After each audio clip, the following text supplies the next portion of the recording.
Hi, my name's Mike. I'm one of the designers here at Prism Design, and today I'm going to show you personalising your jewellery with our laser engraving service. More specifically, adding a fingerprint to this ring.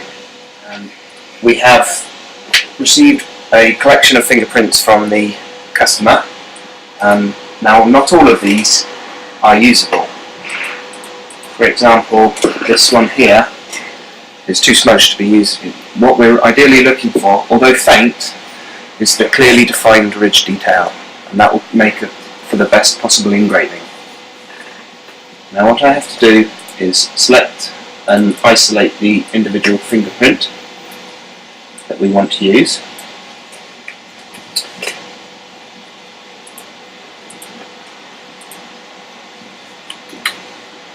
And then I need to adjust the contrast of the image to get the best defined fingerprint that is possible.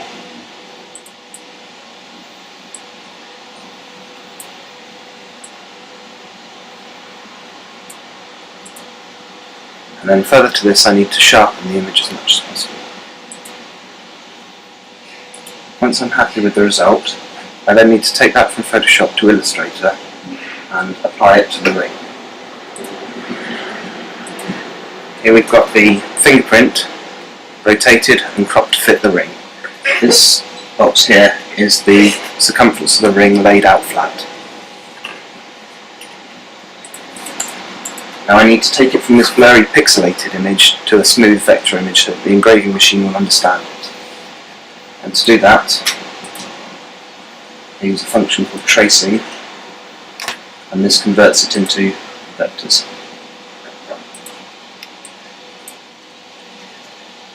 I'm just adjusting the parameters until I'm happy with the result. From there, I then need to export it and move it over to the engraving machine.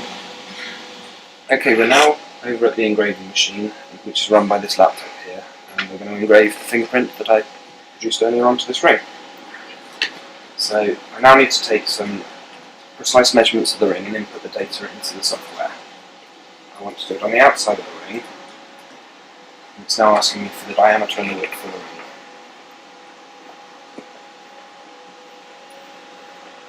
So that's 24.42 millimeters.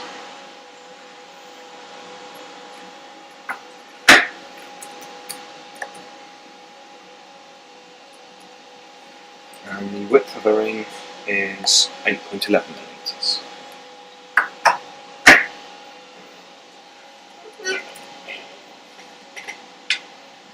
That's the ring set up in there. Now I need to start setting up the laser parameters.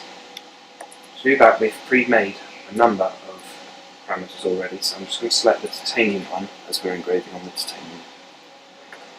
I'm just going to do this at a very low power first to check our alignment is correct. Now again, this shows the circumference of the ring laid out flat, and there is our fingerprint in place. As you can see, the ring is now set up on the 3-jaw chart inside the engraving machine.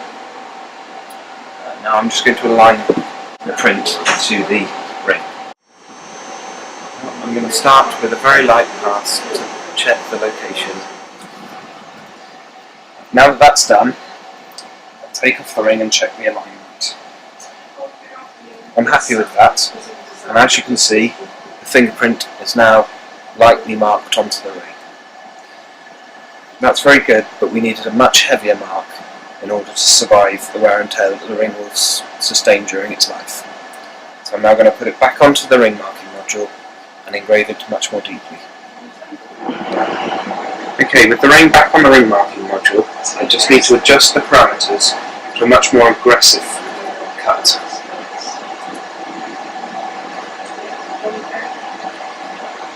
And I'll also repeat it a few times in order to get the depth of cut that we require.